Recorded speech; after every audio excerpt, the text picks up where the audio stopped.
গরম পানিতে মাত্র 1 বাটি আটা মিশিয়ে এই মিষ্টিটা একবার অবশ্যই বানিয়ে খেয়ে দেখুন। ভেতরটা থাকবে একদম রসালো আর বাইরে হবে দারুণ খাস্তা। মুখে দিলেই পাপড়ির মতো গলে যাবে। আসসালামু আলাইকুম বন্ধুরা, আমার চ্যানেলে আপনাদের সবাইকে স্বাগতম। তাহলে চলুন আজকের রেসিপি শুরু করা যাক। এই মিষ্টি বানানোর জন্য প্রথমে একটি কড়াইতে 1.5 বাটি পানি দিন। পানি একটু গরম হয়ে এলে স্বাদমতো লবণ দিন। এরপর 1 টেবিল চামচ ঘি দিয়ে ভালোভাবে মিশিয়ে নিন। পানি ভালোভাবে ফুটে উঠলে চুলার আঁচ একেবারে কমিয়ে দিন। এবার এতে 1 বাটি আটা দিয়ে ভালোভাবে নাড়তে থাকুন। এই সময় আঁচ অবশ্যই কম রাখবেন যাতে গরম পানির সঙ্গে আটা ভালোভাবে সেদ্ধ হয়ে যায়। চাইলে পানির পরিবর্তে তরল দুধ ব্যবহার করতে পারেন, আবার আটার বদলে ময়দাও ব্যবহার করা যাবে।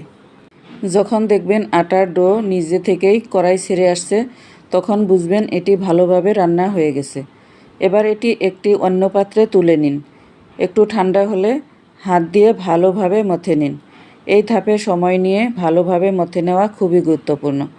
ডো ভালোভাবে তৈরি হয়ে গেলে হাতে নিয়ে মসৃণ করে নিন। শুরুতেই ভালোভাবে মথে নেওয়া খুব জরুরি। মথে নেওয়ার পর এটি রেস্টে রাখার কোনো দরকার নেই। এবার ডো দিয়ে একটি লম্বা রোল বানিয়ে নিন। রোলটি লম্বা হয়ে গেলে মাঝখানে থেকে 2 ভাগ করে নিন, তাহলে কাজ করতে সুবিধা হবে। এরপর একটু চিকন করে নিন, মিহি করে নিন, ছোট ছোট টুকরো করে কেটে নিন। এভাবে কাটলে খুব সহজে এবং দ্রুত তৈরি করা যায়। বাকি অংশও একইভাবে কেটে নিন। এবার সব টুকরো একটি প্লেটে রাখুন। তারপর একটি টুকরো নিয়ে মিষ্টির আকৃতি দিন। প্রথমে হালকা হাতে লম্বা করুন, তারপর চাপ দিয়ে একটু চ্যাপ্টা করে নিন। চাইলে গোল আকৃতিও দিতে পারেন, তবে আমি ডিম্বাকৃতি বানাচ্ছি। বাকি সবগুলোও একইভাবে তৈরি করে নিন। সব মিষ্টি তৈরি হয়ে গেছে। আশা করি আজকের রেসিপিটি আপনাদের ভালো লাগবে।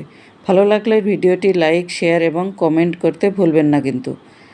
এবার একটি কড়াইতে পরিমাণ মতো তেল গরম করুন। তেল যেন বেশি গরম না হয়। তারপর মিষ্টিগুলো তেলে ছেড়ে দিন, তবে একসঙ্গে বেশি দেবেন না। যতগুলো সহজে ভাজা যায় ততগুলোই দিন।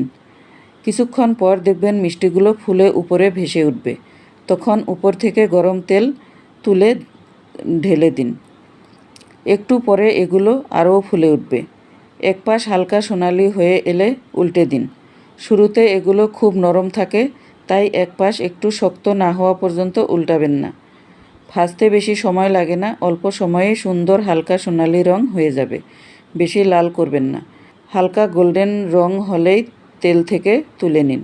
তেল থেকে তোলার পর কিছুটা নরম থাকবে, কিন্তু পুরোপুরি ঠান্ডা হলে একদম খাস্তা ও মুসমুসে হয়ে যাবে। সব মিষ্টি ভেজে একটি প্লেটে তুলে ঠান্ডা করে নিন। এবার অন্য একটি কড়াইতে 1 বাটি চিনি ও 1 বাটি পানি দিয়ে চিনির শিরা তৈরি করুন। চিনি পুরোপুরি গলে গেলে কিছুক্ষণ ফুটতে দিন।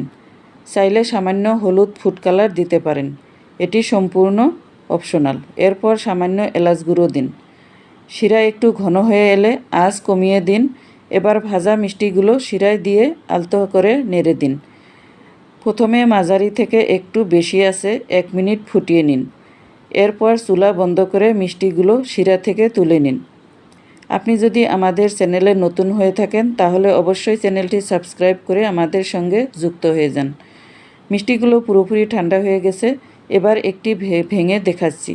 দেখুন ভেতরটা কত রসালো আর বাইরেটা কতটা খাস্তা হয়েছে। মুখে দিলেই গলে যাবে। তো বন্ধুরা, আজ এ পর্যন্তই। আবার দেখা হবে নতুন আরেকটি সুস্বাদু রেসিপি নিয়ে।